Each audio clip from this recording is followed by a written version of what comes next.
اچھا، اب ہے کہ وَيَجُوزُ تَزَوُّجُ الْكِتَابِيَّاتِ،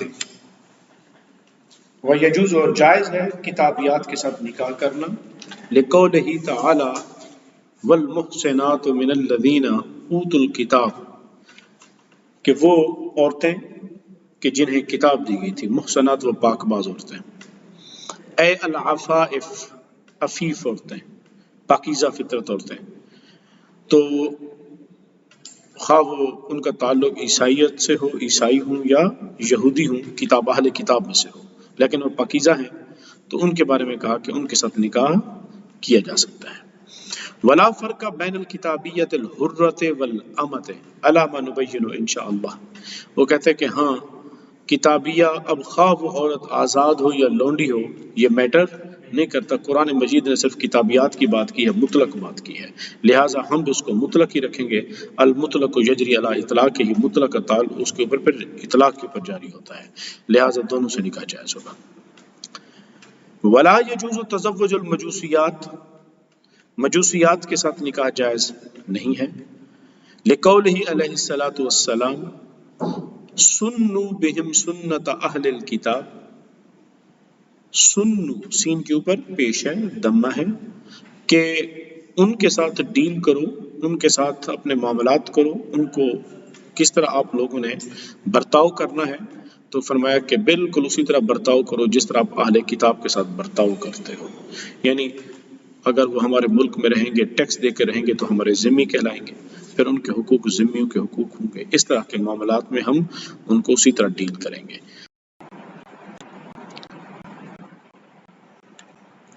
غیر ناکحی نسائہم ولا آکلی ذبائحہم، ہاں یعنی ان کی عورتوں کے ساتھ نکاح بھی نہیں کرنا اور نہ ہی ان کے ذبیحوں کو کھانا ہے، یعنی باقی معاملات ان کے ساتھ اسی طرح کرو جس طرح اہل کتاب کے ساتھ کرتے ہو۔ اہل کتاب کی عورتوں کے ساتھ نکاح تو جائز ہے، لیکن یہاں خود حضور نبی صلی اللہ علیہ وسلم نے ان کے ساتھ استثناء فرما دی، لیکن نہیں بھئی ان کی عورتوں کے ساتھ تم نکاح بھی نہیں کر سکتے اور نہ ہی ان کے ذبیحوں کو تم کھا سکتے ہو، کیونکہ وہ آتش پرست ہیں، وہ کیا ہیں؟ مشرک ہیں، آتش پرست ہیں۔ قال ولل وثنیات، وثنیات وہ عورتیں جو بتوں کی پوجا کرتی ہیں، اوثان، لقولہ تعالی، کیونکہ اللہ تعالیٰ کا ارشاد ہے ولا تنکحوا المشرکات حتی یؤمننا، حتی یؤمنا، کہ بھی مشرکات کے ساتھ نکاح نہ کرو یہاں تک کہ وہ کیا کریں؟ ایمان لے آئیں۔ ویجوز اور جائز ہے تزوج الصابیات، صابیات کے ساتھ نکاح کرنا جائز ہے، ان کانوا یؤمنون بالدین، لیکن یہاں پر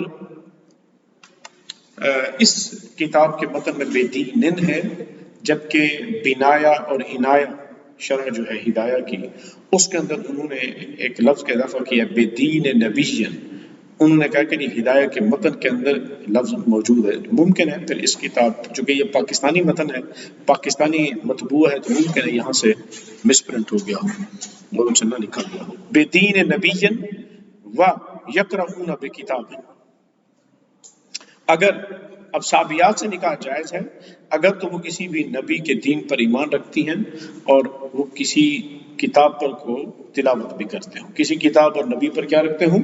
ایمان رکھتے ہوں۔ اب صابیات کون ہیں؟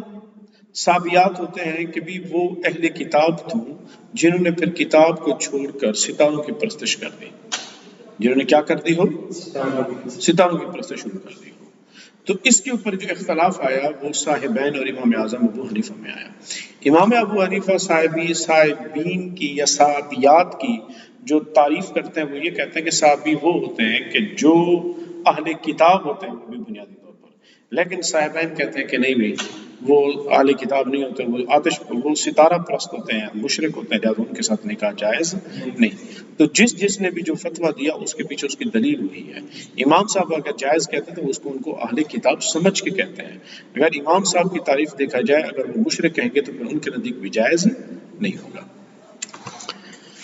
اچھا جی، لِأَنَّهُمْ مِنْ أَهْلِ الْكِتَابِ، اب یہ جو موقف دیا گیا نا کیونکہ وہ اہل کتاب میں سے ہیں، یہ امام ابو حنیفہ کا موقف ہے.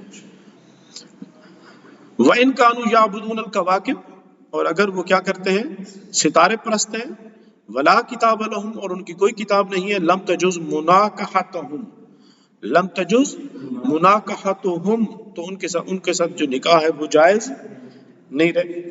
کیوں؟ لِأَنَّهُمْ مُشْرِكُونَ. اب یہ کس کے قول پہ ہے؟ یہ صاحبین کے قول پہ ہے مسئلہ.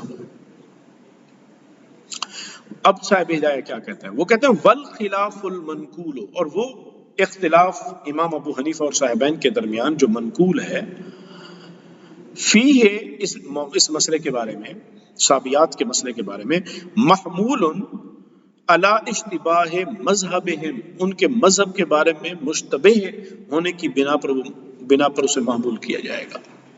یعنی کسی نے کہا کہ وہ اہل کتاب ہیں تو کسی نے کہا کہ وہ ستارہ پرست ہیں، مطلب ہے ان کا مذہب مشتبہ ہے.